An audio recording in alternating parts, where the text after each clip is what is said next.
Assalamualaikum warahmatullahi wabarakatuh. Selamat datang di Demit Horor, tempat di mana kisah gaib, misteri dan teror malam hari menjadi nyata.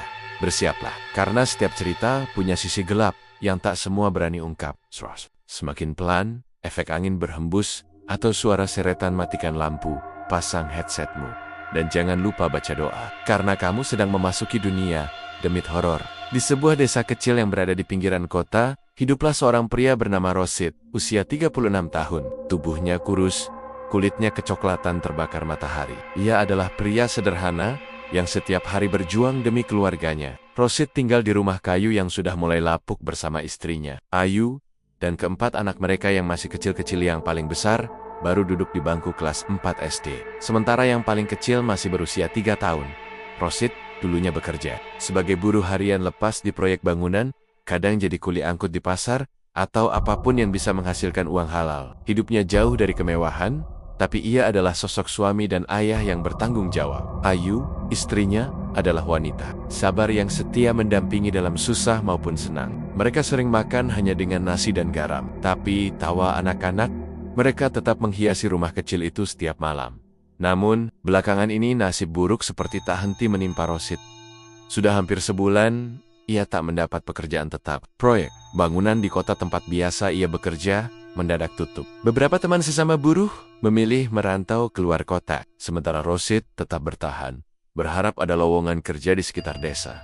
Tapi harapan itu semakin hari semakin menipis. Uang hasil tabungan sudah habis untuk makan saja. Kadang Rosid harus mengutang di warung sebelah rumah. Ayu mencoba membantu dengan membuat gorengan dan menitipkan ke warung, tapi hasilnya tak seberapa. Apalagi anak-anak mereka sedang dalam masa pertumbuhan. Susu untuk si bungsu sudah lama tak terbeli. Uang sekolah menunggak, bahkan listrik hampir diputus. Semua beban itu menumpuk di punggung Rosid, membuat tidurnya tak pernah nyenyak. Suatu malam, Rosid duduk di teras rumah. Matanya kosong menatap langit. Angin malam terasa dingin, menusuk tulang. Ayu keluar membawa segelas air hangat, lalu duduk. Di sampingnya, "Aku tahu kamu capek, Mas," ucap Ayu lembut. Suaranya lirih. Rosid hanya mengangguk, tak sanggup bicara. "Aku nggak pernah nyalahin kamu. Kita udah berusaha kan?" Tambah Ayu lagi, mencoba menenangkan. Rosid menahan air mata. Ia merasa gagal menjadi suami. Ia ingin memberikan kehidupan layak untuk anak-anaknya. Tapi justru sekarang mereka hidup dalam kekurangan. Malam itu, Rosid tak bisa tidur. Di dalam hati kecilnya, ada bisikan keputusasaan. Ia merasa harga dirinya semakin hancur. Bukan hanya sebagai pencari nafkah, tapi juga sebagai seorang pria. Di saat-saat genting itu, Rosid mulai berpikir, apakah ada jalan lain untuk bisa keluar dari himpitan kemiskinan ini? Jalan yang bisa mengubah nasibnya dengan cepat? Namun ia belum tahu bahwa jalan cepat yang akan ia pilih kelak bukan hanya akan menghancurkannya, tapi juga menyeret jiwanya dalam kegelapan yang tak bisa ia bayangkan. Dan malam itu, hanya bintang yang menjadi saksi bahwa dalam hati, Rosid telah tumbuh benih keputusan yang kelam.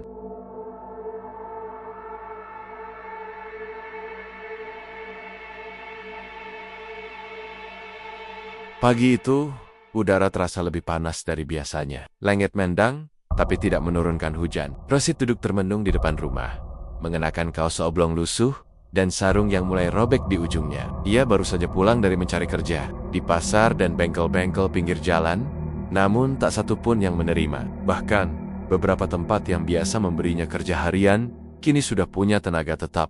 Hatinya semakin resah. Perut anak-anak di dalam rumah pasti sudah keroncongan. Dan Ayu, dia hanya bisa diam, menyimpan air mata agar tak terlihat oleh suaminya. Tiba-tiba, sebuah sepeda motor berhenti di depan rumah.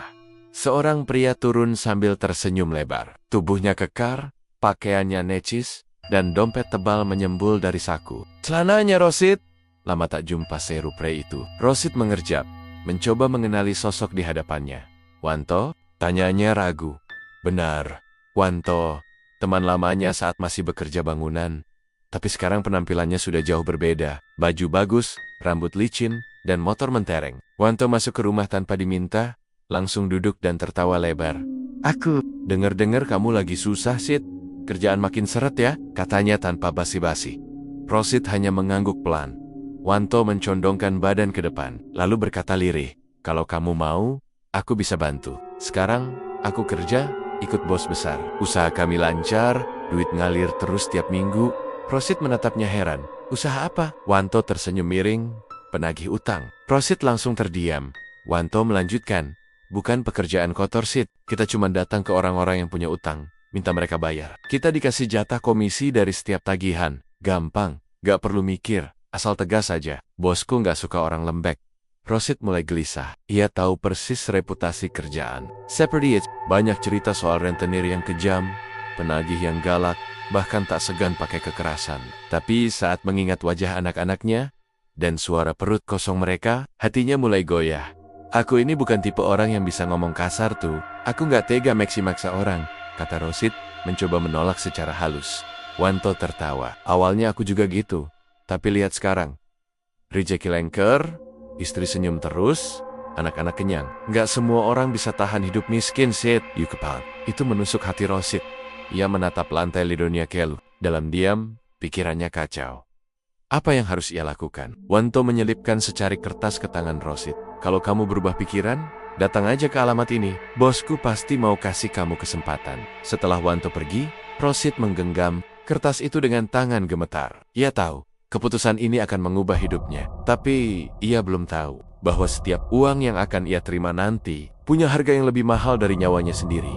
Malamnya, Rosid tidak bisa tidur. Suara tangisan anaknya yang kelaparan terdengar lirih dari dalam kamar. Ayu sedang menenangkan mereka dengan dongeng. Walau perutnya sendiri kosong, Rosid hanya duduk di luar, memandangi kertas alamat yang diberikan Wanto. Hatinya semakin bergetar. Keringat dingin mengalir di lehernya. Di saat pikirannya digempur rasa takut, cemas, dan keputusasaan, Rosid akhirnya berdiri, menggenggam kertas itu erat-urat.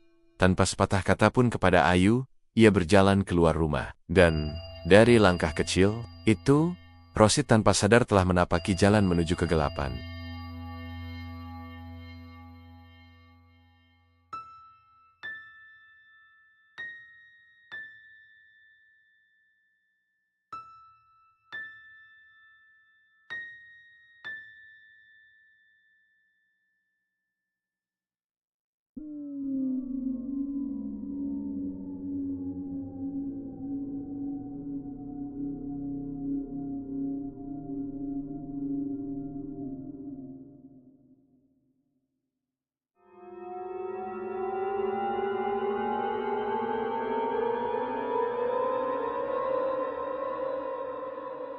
Hari itu, langit tampak kelabu. Awan bergelayut berat di atas kepala, seolah tahu bahwa ada satu jiwa yang sedang menggenggam keputusan besar, dan bukan keputusan yang mudah. Rosid berdiri di depan sebuah ruko tua di tengah kota. Di sanalah alamat yang diberikan Wanto, tempat markas para penagih utang milik seorang rentenir yang disebet-sebet bernama Pak Herman. Dengan langkah ragu, Rosid masuk ke dalam. Suasana di dalam sangat berbeda dari yang ia bayangkan. Ruangan sempit tapi dipenuhi pria-pria bertubuh kekar, berambut cepak, dan bermuka garang. Mereka tertawa keras, merokok sembarangan, sebagian bermain kartu, sambil sesekali menghina nasabah. Yang mereka tagih, Rosid merasa tubuhnya kaku, napasnya sesak. Tapi Wanto muncul dari dalam dan menepuk pundaknya. Datang juga, bro. Bagus. Wanto membawa Rosid masuk ke ruangan dalam, lalu mengenalkannya pada Pak Herman. Pria itu duduk di balik meja kayu besar, mengenakan batik mahal, wajahnya tegas. Sorot matanya tajam, seperti burung elang. Rosid, ya? Yang diajak Wanto? Iya, Pak. Jawab Rosid gugup. Pak Herman hanya menatapnya sekilas, lalu berkata dingin, kita nggak butuh orang lembek. Kalau mau kerja di sini, harus bisa bikin orang takut. Jangan pulang sebelum bawa uang. Gagal, nggak dibayar, gitu aja. Rosid mengangguk, walau dalam hati terasa gentar. Hari pertama ia ditugaskan menagih ke sebuah rumah di gang sempit. Ibu penjual sayur menunggak hutang selama 2 minggu. Rosid berdiri di depan pintu rumah ibu itu, berkeringat dingin. Ketika sang ibu keluar, wajahnya lelah, anaknya menangis minta makan. Suara lirih sang ibu menusuk hati Rosid. Pak, saya belum bisa bayar. Nanti kalau dagangan laku, saya bayar sedikit-sedikit. Rosid terdiam. Ia tak tega. Ledanya bahkan suaranya serak untuk sekadar mengatakan, saya cuma menjalankan tugas. Akhirnya ia hanya mengangguk, lalu pamit. Uang tak ada. Hari kedua, ia datang ke rumah seorang tukang becak yang juga menunggak hutang. Sama saja, si bapak sedang sakit, hanya bisa terbaring di tikar. Anak perempuannya yang merawat. Rosid hanya bisa menatap mereka, lalu pergi begitu saja. Dan begitu seterusnya. Seminggu berlalu, Rosid tak membawa 1 rupiah pun. Ketika kembali ke markas, Pak Herman sudah menunggu. Suasana berubah tegang. "Kamu pikir ini tempat main-main?" "Hah," bentak Pak Herman. Semua mata menoleh ke Rosid. Wanto hanya bisa diam, tak bisa membela. Rosid berusaha menjelaskan, tapi kata-katanya terdengar seperti alasan murahan. "Kalau nggak bisa kerja, keluar. Ini tempat orang tegas, bukan tempat penampungan pengemis." Rosid menunduk. Hatinya terasa seperti diremas-remas. Harga dirinya tercabik. Ia pulang ke rumah dengan tangan kosong. Di rumah, Ayu menatapnya dengan wajah penuh tanya, namun tak mengucap sepatah kata pun. Mungkin ia sudah bisa menebak jawabannya dari wajah suaminya yang letih dan kecewa. Malam itu, Rosid duduk di dalam kamar, memandang lenggit-lenggit rumah yang mulai bocor. Air matanya menetes diam-diam. Ia merasa bukan hanya gagal sebagai penagih, tapi juga gagal sebagai suami dan ayah.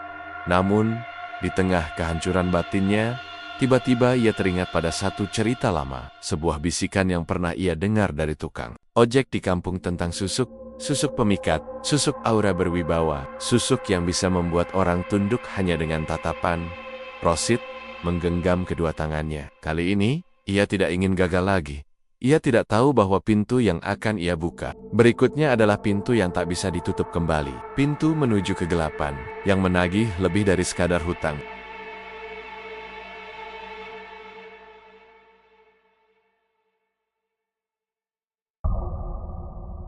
Malam itu, langit gelap pekat. Tak ada bintang, tak ada cahaya rembulan. Desa tempat Rosid tinggal diliputi keheningan, hanya suara jangkrik dan sesekali lolongan anjing liar yang terdengar dari kejauhan. Tapi di dalam hati Rosid, badai sedang mengamuk. Ia duduk di sudut rumah, di bawah cahaya temaram lampu minyak, menatap kosong ke arah tembok yang retak. Perasaan gagal, malu, dan frustasi terus menghantui. Ia merasa tidak berguna. Seminggu lebih menjadi penagih utang, tapi tak satu pun yang berhasil ia tagih. Sementara bosnya sudah mengancam akan mencoret namanya. Dan yang paling menyakitkan, Ayu mulai diam yang menyayat. Ia tahu istrinya tak ingin menyalahkan, tapi rasa kecewa itu terasa jelas dalam sorot matanya. Di tengah malam yang mencekam itu, Rosid membuka ponselnya yang retak, lalu menghubungi seseorang. Namanya Mbah Sari. Seorang dukun tua yang pernah ia dengar namanya dari tukang ojek pasar. Konon, Mbah Sari dikenal bisa membuka aura dan memasang susuk yang bisa membuat wajah seseorang disegani, ditakuti, bahkan dituruti tanpa perlawanan. Esok malamnya, Rosid pergi diam-diam tanpa memberitahu Ayu. Ia naik ojek motor melewati kebun karet dan sawah yang gelap, menuju pinggiran hutan kecil di luar desa. Di sana, di tengah-tengah rimbunan bambu, berdiri sebuah rumah tua beratap ijuk dan berdinding kayu hitam berjelaga. Rumah itu terlihat seperti tak dihuni manusia, sunyi dan menyeramkan. "Masuklah, Rosid. Aku sudah tahu kau akan datang." Suara Mbah Sari menggema dari dalam. Sebelum Rosid sempat mengetuk, jantung Rosid berdetak kencang. Ia melangkah masuk. Bau dupa menyengat hidungnya. Di ruangan gelap, hanya ada satu lentera kecil yang menggantung di tengah, menerangi wajah Mbah Sari yang penuh keriput dan berbalut kain hitam.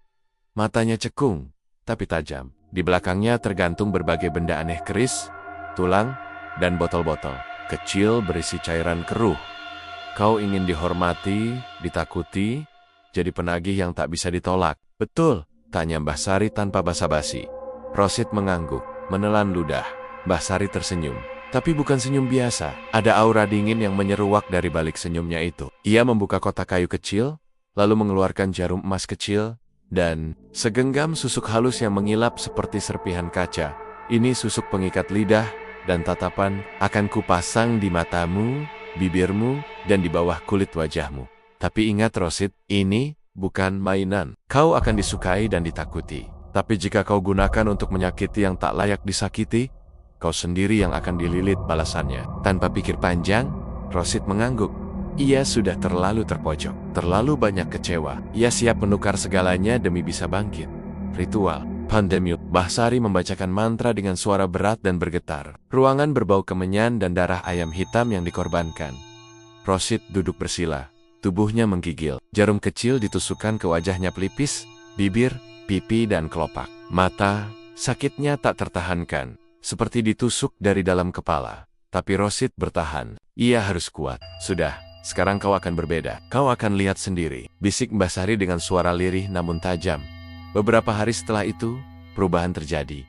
Rosid kembali ke markas penagih hutang. Ketika ia masuk ruangan, semua orang yang sebelumnya meremehkannya tiba-tiba terdiam. Wajah Rosid kini memancarkan aura yang sulit dijelaskan. Bukan hanya tampan, tapi tajam dan menusuk, membuat orang yang menatapnya merasa tidak nyaman. Bibirnya mengucap kata dengan suara yang menggema, seolah berlapis gema gaib. Matanya, seperti tatapan binatang buas. Rosid kembali ditugaskan. Kali ini ia datang ke rumah seorang pedagang kecil yang menunggak 2 minggu. Tanpa bicara panjang, ia hanya berdiri di depan pagar dan menatap si pemilik rumah. Dalam waktu 5 menit, orang itu langsung keluar membawa amplop uang tanpa sepatah kata. Pun, begitu juga keesokan harinya. Ke rumah lainnya, bahkan ke warung yang biasanya menghindar semua langsung menyerahkan uang hanya karena melihat Rosid berdiri.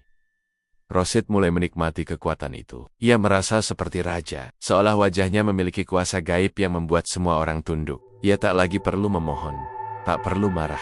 Hari-hari berlalu, dan Rosid kini telah berubah menjadi sosok yang jauh berbeda dari dirinya yang dulu. Tatapan matanya tajam seperti sembilu, sorot wajahnya dingin tak berperasaan, dan senyumnya tak lagi tulus melainkan senyum yang mengancam. Susuk yang tertanam di wajahnya telah mengubah dirinya, bukan hanya secara fisik, tapi juga secara batin.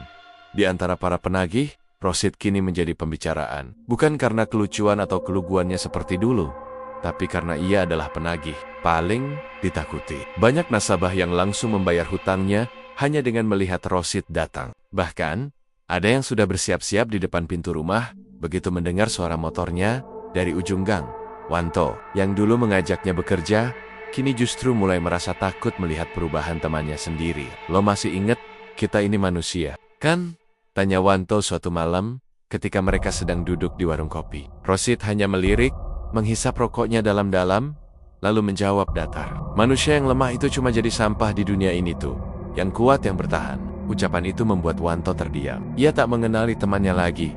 Namun Rosid tak peduli. Setiap hari dia merasa dirinya semakin kuat. Rasa takut, ragu, dan kasihan semua itu telah hilang dari dalam hatinya. Sekarang yang ada hanya keinginan untuk menguasai, untuk menekan, dan membuat semua orang tunduk. Dan semua itu ia nikmati seperti candu. Tapi tanpa Rosid sadari, efek susuk itu mulai menunjukkan sisi gelapnya. Suatu malam, saat ia sedang bercermin di rumah, ia melihat bayangan hitam muncul di belakang refleksi dirinya. Bayangan itu samar, seperti siluet tubuh yang membungkuk, bermata merah menyala. Namun saat ia menoleh, tak ada siapa-siapa di belakangnya. Rosid mencoba mengabaikannya. Ia pikir itu hanya efek lelah. Tapi malam-malam berikutnya, mimpi buruk mulai datang bertubi-tubi. Ia bermimpi dikejar ratusan tangan yang keluar dari tanah. Menariknya, mencakar wajahnya. Wajah-wajah orang yang pernah ia maki, pukuli, bahkan tendang semuanya datang silih berganti menjerit di telinganya. Kau bukan manusia. Kau iblis. Kau akan mati terikat. Begitu kata mereka dalam mimpi, yang membuat Rosid terbangun dengan tubuh basah kuyup oleh keringat. Namun pagi harinya, Rosid tetap bekerja seperti biasa, seolah tak terjadi apa-apa. Sampai suatu hari, ia dikirim oleh Pak Herman untuk menagih ke rumah seorang kakek bernama Mbah Wiryo, penjual jajanan keliling yang tinggal sendirian. Mbah Wiryo sudah 3 bulan menunggak hutang karena dagangannya makin sepi. Ditambah kakinya mulai lumpuh dan tak kuat keliling kampung lagi. Rosid datang ke rumah kecil reot itu, mengetuk pintu dengan kasar. Mbah Wiryo, keluar, ini batas. Akhir, paham. Kakek itu keluar dengan tertatih. Wajahnya lelah, matanya sembab. Di tangannya hanya ada uang lusuh, 20.000 rupiah. Jauh dari jumlah yang harus dibayarkan. Maaf nak Rosid, ini semua yang saya punya. Tolong beri waktu lagi. Nanti saya coba jual termos. Namun Rosid tak mendengarkan. Matanya sudah gelap. Ia marah, bukan karena uang, tapi karena merasa harga dirinya dilanggar. Ia mendorong Mbah Wiryo sampai jatuh. Membentur tiang pintu, wajah tua itu memerah. Darah keluar dari pelipisnya. Jual nyawamu aja sekalian. Biar lunas, bentak Rosid. Tetangga yang melihat hanya bisa diam. Tak ada yang berani menegur. Semua takut pada Rosid. Tapi sejak kejadian itulah, kegelapan banner-banner mulai merasuk ke tubuhnya. Malam itu, Rosid tak bisa tidur. Tubuhnya panas dingin. Ia merasa wajahnya seperti terbakar dari dalam. Saat bercermin, ia terkejut melihat bayangan hitam muncul di belakang refleksi dirinya, lagi kali ini lebih jelas. Dengan wajah Mbah Wiryo, matanya kosong, mulutnya robek sampai telinga, kau akan dikutuk. Kau tak akan bisa mati. Susukmu bukan berkat, tapi kutukan. Rosid memukul kaca cermin hingga pecah, nafasnya memburu, tubuhnya menggigil. Ia menutup wajahnya, tapi saat menyentuh kulitnya, ia merasa seperti ada jarum-jarum kecil yang menusuk, balik dari dalam. Dan di saat itulah, Rosid mulai sadar bahwa ia telah melakukan kesalahan besar. Susuk yang ia tanamkan bukan hanya mengubah wajahnya, tapi juga membuka pintu untuk sesuatu yang jauh lebih menyeramkan. Sesuatu yang tak bisa ia kontrol. Sesuatu yang kelak akan menolak membiarkannya mati.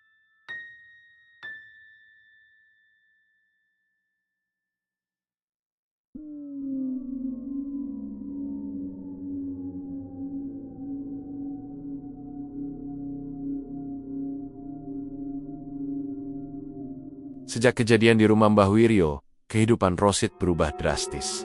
Bukan lagi karena disegani atau ditakuti, tapi karena hal-hal tak masuk akal mulai terjadi padanya. Dan anehnya, semua itu terjadi setelah malam ia mendorong dan melukai kakek tua itu. Pagi-pagi, Rosid bangun dengan kepala berat, seperti baru dihantam batu. Matanya buram, keringat dingin membasahi seluruh tubuhnya. Tapi yang paling membuatnya panik adalah saat ia melihat ke cermin kamar. Bayangan wajahnya tampak aneh, seperti berkedut sendiri. Seperti kulitnya bergerak-gerak halus, seperti ada sesuatu yang hidup di balik lapisan wajahnya. Ia mengusap wajah, tapi rasa nyeri luar biasa menyambar dari bawah kulit. Ia jatuh terduduk di lantai, gemetar. Apa ini? Kenapa wajahku terasa panas? Gumamnya dengan suara lemah. Di luar kamar, Ayu dan anak-anak sedang sarapan seadanya. Ayu mulai menyadari perubahan pada suaminya. Rosid kini lebih sering diam, pandangannya kosong, dan tidurnya gelisah. Bahkan beberapa malam, Ayu mendengar Rosid berbicara sendiri dalam tidur. Seperti sedang berdebat dengan suara lain, suara berat, bergaung, yang sama sekali bukan suara Rosid siang itu. Rosid memaksakan diri untuk keluar dan menagih utang seperti biasa, tapi kali ini berbeda. Begitu ia berjalan di tengah pasar, orang-orang menatapnya aneh, bukan karena takut, tapi seperti jijik dan takut secara bersamaan. Seorang anak kecil menjerit ketakutan saat melihat wajah Rosid dari dekat. "Ma, itu orang serem banget mukanya, kayak hantu." Rosid terkejut, lalu melihat pantulan wajahnya di kaca etalase toko. Kali ini ia benar-benar terpaku. Kulit wajahnya mulai menghitam di beberapa bagian. Matanya terlihat sayu dan merah, bibirnya membengkak seperti pecah-pecah. Dan di balik itu semua, ia melihat bayangan wajah, lain bayangan Mbah Wiryo menempel. Samar-samar di balik kulitnya sendiri. "Tidak, ini nggak mungkin," bisiknya sambil mundur perlahan. Rosid pulang dalam keadaan kacau. Ia mengurung diri di kamar, menyalakan lampu, menutup semua tirai, dan meracau sendiri. Ayu berulang kali mengetuk pintu, tapi Rosid tak menjawab. Melaknya, ia menggigil hebat. Tubuhnya panas luar biasa seperti terbakar dari dalam. Kemudian datanglah malam yang paling mengerikan dalam hidupnya. Tepat tengah malam, Rosid terbangun oleh suara ketukan keras di dinding kamar. Bukan satu, tapi banyak, seperti ada yang memukul-mukul dari segala penjuru. Ia bangun, matanya merah, mulutnya menganga, dan suara tawa mengerikan mulai terdengar di telinganya. "Rosid, bayar utangmu. Sekarang giliranmu yang ditagih." Rosid menjerit, menutup telinga, tapi suara itu semakin keras. Tiba-tiba tubuhnya kejang, terlempar ke belakang hingga menabrak lemari. Ia menggeliat seperti orang kerasukan. Dari wahannya, darah segar mulai merembes perlahan dari sudut mata dan bibir. Dan di saat itu juga, ia melihat puluhan wajah semua. Orang yang pernah ia sakiti, termasuk Mbah Wiryo, berdiri di ujung kamar, menatapnya dingin. "Kami semua tidak pernah membalas. Tapi Tuhan tidak tidur, Rosid. Susukmu telah mengunci ruhmu. Kau tidak bisa pergi." Rosid meraung histeris. Ea Engine Marty ingin mengakhiri semuanya, tapi tubuhnya tidak bisa mati. Ia merasakan dirinya seperti di penjara dalam tubuh yang terbakar dari dalam. Ia menangis, tapi yang keluar bukan air mata, melainkan cairan hitam pekat seperti getah. Pagi harinya, Ayu menemukan Rosid tergeletak di lantai kamar dalam kondisi mengenaskan. Tubuhnya lemas, wajahnya penuh luka dan lebam misterius. Namun yang paling mengerikan, kulit wajahnya mulai menipis, seperti daging di baliknya akan keluar sendiri. Ayu histeris dan segera memanggil tetangga. Rosid dibopong ke puskesmas, tapi dokter hanya geling-geling kepala. Ini bukan penyakit medis. Kulitnya tidak infeksi, tapi seperti melepuh dari dalam. Ini aneh. Kami tak tahu harus menyebut ini apa. Ayu mulai panik. Anak-anak ketakutan. Dan malam berikutnya, Rosid kembali kejang, berteriak tanpa henti, dan menangis minta tolong. Ia mengaku mendengar suara-suara di kepalanya, melihat wajah-wajah yang terus mengejarnya. Sampai akhirnya, Ayu mengambil keputusan terakhir, memanggil seorang. Sudah hampir seminggu Rosid hanya bisa terbaring lemah di dalam kamar. Tubuhnya panas dingin, seperti bara yang disiram es. Wajahnya penuh luka yang tak wajar, bukan luka sayatan atau memar biasa, tapi semacam goresan dari dalam kulit. Matanya tampak cekung, bibirnya kering dan pecah-pecah. Bahkan suaranya pun kini terdengar serak, nyaris seperti suara orang sekarat. Ayu merawat suaminya dengan sepenuh hati, meski hatinya remuk. Ia tak lagi melihat sosok Rosid yang dulu. Yang ada sekarang hanyalah bayangan pria sakit yang terus meracau, menggeliat dalam mimpi buruk setiap malam, dan menjerit menyebut nama-nama yang bahkan Ayu tidak kenal. Malam itu, hujan turun deras. Petir sesekali menyambar langit, membuat rumah mereka yang sudah reot semakin terasa mencekam. Di dalam kamar, Rosid menggeliat. Matanya terbuka lebar, namun tatapannya kosong. Ia berbicara sendiri dengan bahasa yang terdengar asing. Kadang, seperti gumaman makhluk lain. Dia datang bawa tali. Tarik wajahku. Jangan, jangan! Tiba-tiba ia menjerit, mencakar-cakar wajahnya sendiri, hingga darah menetes ke bantal. Ayu, yang melihat itu menjerit ketakutan. Ia memeluk Rosid erat-erat, mencoba menenangkannya sambil menangis. Anak-anak di ruangan sebelah sudah terbangun, karena suara gaduh. Mereka tak berani mendekat. Mereka tahu ayah mereka sedang sakit, tapi sakit yang menyeramkan dan asing. Esok harinya, Ayu membawa Rosid ke rumah sakit kota dengan bantuan tetangga. Tapi setelah berbagai pemeriksaan dilakukan, dokter hanya bisa menggeleng. Bu, kami sudah periksa semua. Darahnya normal, jantungnya normal, bahkan hasil CT scan tidak menunjukkan luka dalam apapun. Tapi kondisi tubuhnya menurun drastis. Berat badannya menyusut hampir 10 kg dalam seminggu.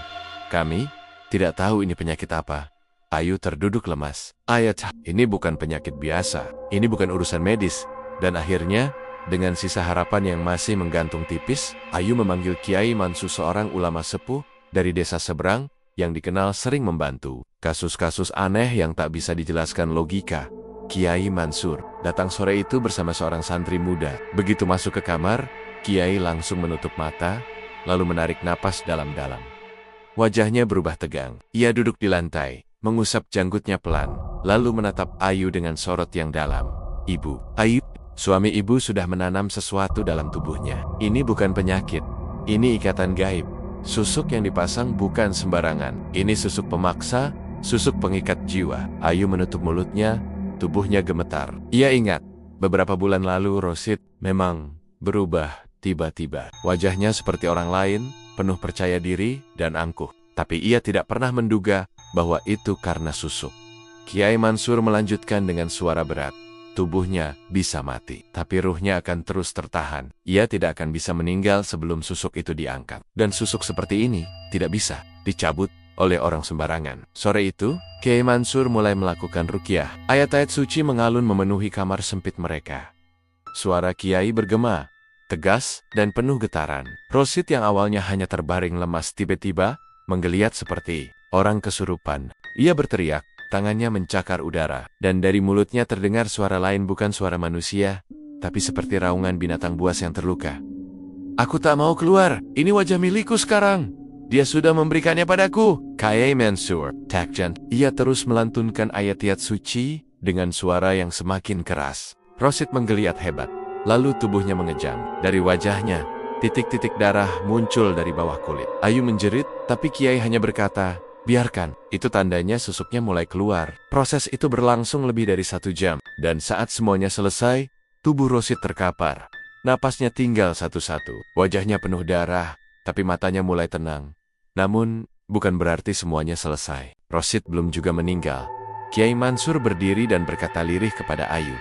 Susuknya terlalu dalam. Sebagian sudah tercabut, tapi yang tertanam di belakang matanya belum bisa ditarik tanpa puasa dan ritual lebih lanjut. Jika tidak dilakukan, suami ibu akan terus seperti ini. Hidup, tapi tidak hidup. Mati, tapi tidak mati. Ayu terdiam. Air matanya mengalir. Ia menatap suaminya yang sekarang hanya tinggal bayangan dari lelaki tangguh yang dulu ia kenal. Di luar rumah, hujan belum reda, langit masih kelabu, dan suara petir kembali menyambar. Tapi bagi keluarga kecil itu, hari-hari berlalu penuh ketegangan. Tubuh Rosid masih terbaring lemah, tak kunjung meninggal, namun juga tak menunjukkan tanda membaik. Wajahnya makin tirus, kulitnya mengeriput seperti orang berusia 80 tahun, tangannya tinggal tulang, dan irat, napasnya berat, terengah-engah seperti orang yang sedang tenggelam. Tapi nyawanya tetap bertahan seolah ada sesuatu yang menjaganya untuk tidak mati. Ayu semakin hancur. Tak ada lagi air mata yang bisa ia keluarkan. Ia harus mengurus anak-anak, rumah, dan suaminya yang kini seperti mayat hidup. Di malam hari, Rosid sering mengerang, tangannya terkepal, matanya terbuka tapi kosong, dan mulutnya komet-kamit menyebut kota-kota yang tidak dikenalnya. Ampuni aku, mereka menarik wajahku. Tolong cabut ini dari dalamku. Aku panas, aku terbakar. Tak ada yang bisa Ayu lakukan selain terus berdoa. Ia merasa ini bukan lagi ujian hidup, melainkan hukuman dari langit. Hingga suatu malam, Kiai Mansur datang kembali. Kali ini ia membawa beberapa santri dan perlengkapan ritual. Bu Ayu, kita harus segera cabut semua susuk itu. Kalau tidak, bukan hanya suami ibu yang menderita, tapi seluruh rumah ini bisa jadi tempat menetapnya makhluk-makhluk yang ikut masuk bersama susuk. Ayu terkejut. Maksudnya, Kiai, susuk itu membawa makhluk juga. Kiai mengangguk pelan. Susuk yang dipasang suami ibu bukan susuk biasa. Itu susuk dari jalur ilmu hitam yang menanam kekuatan melalui bantuan jin kafir. Dan jin itu sekarang tidak mau keluar karena sudah nyaman tinggal di dalam tubuh Rosid. Mereka menyatu dan mengikat jiwanya. Ritual pun dimulai. Malam itu rumah Ayu berubah menjadi tempat yang mencekam. Di sekeliling Rosid, para santri membaca ayat-ayat suci. Dengan suara lantang, Kiai Mansur memercikan air yang sudah dibacakan doa ke wajah Rosid. Tiba-tiba, Rosid menjerit seperti terbakar. Panas! Matikan! Jangan baca itu! Itu bukan bahasa kami. Suara Rosid berubah-ubah, kadang berat seperti pria dewasa, kadang melengking seperti perempuan tua, bahkan kadang seperti anak kecil. Tubuhnya menggeliat, bergetar hebat, lalu diam. Tapi dari hidungnya keluar asap tipis. Seperti ada sesuatu yang menguap dari dalam dirinya. Kiai Mansur kemudian mengangkat tangan, memejamkan mata, dan mulai membaca doa khusus pencabut susuk. Tangannya kemudian mendekati wajah Rosid, pelan-pelan. Dengan jari telunjuknya, Kiai menekan titik di bawah mata kiri Rosid. Seketika Rosid menjerit mengerikan. Jangan, itu milikku. Kami sudah ikat diri. Dia sudah setuju. Namun Kiai tak menggubris. Ia terus menarik seperti mencabut sesuatu dari balik kulit. Dan secara perlahan, darah mulai merembes keluar. Disusul sepotong logam kecil menghitam mirip serpihan. Basi, bau amis darah bercampur aroma menyengat seperti besi terbakar memenuhi ruangan satu demi satu. Kiai mencabut susuk dari wajah Rosid, dari kelopak mata, dari bibir, dari pelipis. Setiap kali satu susuk tercabut, Rosid muntah darah. Tapi anehnya, wajahnya sedikit demi sedikit terlihat lebih tenang. Meski tubuhnya tampak semakin lemah, setelah semua susuk terkumpul dalam mangkuk kecil, Kiai Mansur menutup ritual dengan membacakan doa penyak. Ia memandangi tubuh Rosid yang kini nyaris tak bernyawa. Dia tinggal menunggu waktu, Bu Ayu. Tapi satu hal yang harus ibu tahu. Ayu mendekat dengan mata sembab. Apa itu, Kiai? Suami ibu, saat memasang susuk itu, dia membuat perjanjian. Ia bersumpah memberi wajahnya sebagai milik makhluk itu. Jadi meski susuk sudah dicabut, jiwanya belum bebas sepenuhnya. Jika ia meninggal sekarang, tapi tidak diikhlaskan, tidak diampuni, maka rohnya tidak akan diterima langit maupun bumi. Ayu terdiam, tubuhnya bergetar, tangisnya pecah. Ia menggenggam tangan suaminya yang dingin dan berkata lirih. Mas, aku tahu kamu melakukan ini demi kami. Tapi tolong, tinggalkan semuanya. Aku maafkan kamu. Anak-anak pun, mereka mencintaimu. Tapi jangan simpan wajah ini buat makhluk itu. Kembalilah, dan pergi dengan tenang. Dan saat itu juga, Rosid menarik napas panjang, napas terakhir. Tubuhnya perlahan mengendur, matanya tertutup. Wajahnya yang semula pucat berubah damai, meski kulitnya tampak mengeriput seperti kertas terbakar. Hanya tulang dan kulit yang tersisa. Benar-benar seperti tubuh yang dipakai terlalu lama oleh sesuatu yang bukan manusia.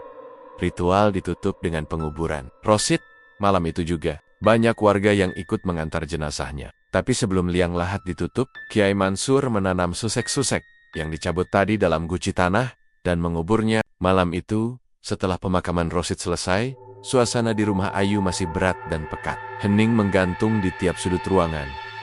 Tak ada suara televisi, tak ada suara anak-anak, hanya terdengar sesekali helaan napas panjang dari Ayu yang duduk, memandangi ruang kosong di tempat Rosid biasa berbaring. Anak-anak sudah tertidur, lelah setelah semua kejadian ganjil yang tak bisa mereka pahami sepenuhnya. Tapi Ayu belum bisa memejamkan mata. Wajah Rosid terus terbayang di benaknya.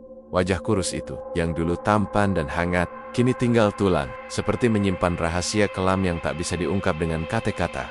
Pukul 2 dini hari, suara ketukan terdengar di jendela depan rumah. Tok, tok, tok. Ayu tersentak. Tubuhnya merinding. Tidak ada orang yang biasanya datang malam-mulam seperti itu. Ia berdiri perlahan, berjalan menuju jendela, dan mengintip dari celah tirai kosong. Tapi saat ia berbalik hendak duduk kembali, suara itu terdengar lagi. Kali ini dari pintu belakang. Tok, tok, tok. Dengan langkah gemetar, Ayu berjalan ke belakang. Namun sebelum ia membuka pintu, suara lain muncul dari dalam lemari pakaian di kamar Rosid yang kini kosong. Ketak, ketak, ketak, jantung Ayu berdetak semakin kencang. Ia membuka pintu kamar perlahan dan melihat lemari tua itu terbuka sedikit. Angin malam masuk dari celah jendela, membuat tirai menari pelan. Tapi yang membuat Ayu nyaris menjerit adalah bau menyengat yang tiba-tiba menyelimuti ruangan. Bau amis bercampur besi berkarat. Bau yang sangat dikenalnya. Bau susuk, dan dari dalam lemari muncul suara pelan seperti bisikan. Serak, Ayu, wajahku belum kembali. Ayu mundur, napasnya tercekat. Dari celah lemari, perlahan muncul bayangan kabur menyerupai sosok Rosid. Namun anehnya, wajahnya tak terlihat. Hanya tubuh kurus berbalut kain kafan tipis. Tapi bagian wajahnya jalap kesat, seperti kabut. Aku tak bisa tenang karena wajahku masih ditahan. Ayu memejamkan mata, membaca doa yang diajarkan Kiai Mansur, tapi suara itu tak juga hilang. Bahkan kini muncul tepat di belakangnya dekat telinga. Wajah itu bukan milikku lagi, tapi aku tak bisa pergi tanpa itu. Ayu menjerit, lalu berlari keluar kamar, mengambil air doa yang diberikan Kiai, dan menyiramkannya ke arah lemari. Suara jeritan gaib terdengar memekakkan telinga. Lemari berguncang, lalu terdiam. Pagi harinya, Ayu langsung menemui Kiai Mansur, menceritakan semuanya. Kiai hanya mengangguk tenang. Bu Ayu, saya sudah khawatir hal ini akan terjadi. Meski susuk itu sudah dicabut, roh Rosid belum sepenuhnya bebas. Ada bagian dari dirinya yang pernah ia serahkan kepada jin, dan itu adalah wajahnya sendiri. Ayu terisak.